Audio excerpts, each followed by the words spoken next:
Israel మాజీ ప్రధాని తాజాగా జరుగుతున్న పరిణామాలు ఏదైతే రఫా లోపలికి ఇజ్రాయెల్ ఒక పక్కన ఎంటర్ అవడం, అదే సందర్భంలో అమెరికా అడ్డుపడినా సరే అంగీకరించకపోవడం, ప్రపంచ దేశాలు బెదిరిస్తున్నా సరే వినకపోవడం, ఈ పరిణామాల మీద ఇజ్రాయెల్ మాజీ ప్రధానమంత్రి స్పందించాడు. Farmer prime minister of Israel denounced the US threat to halt weapons shipments to Israel.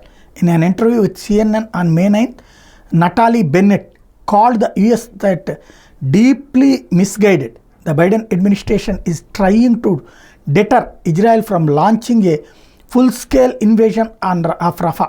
In response to Biden's remarks, Bennett dismissed claims of IDF causing civilian casualties. ఇది అమాయకుల్ని, సాధారణ ప్రజల ప్రాణాలు తీయడానికి ఇజ్రాయెల్ డిఫెన్స్ ఫోర్స్ ప్రయత్నిస్తోంది కాబట్టి నేను ఆయుధాలు పంపించనన్న అమెరికా వాదనని మాజీ ప్రధానమంత్రి బెన్నెట్ తోసిపుచ్చాడు.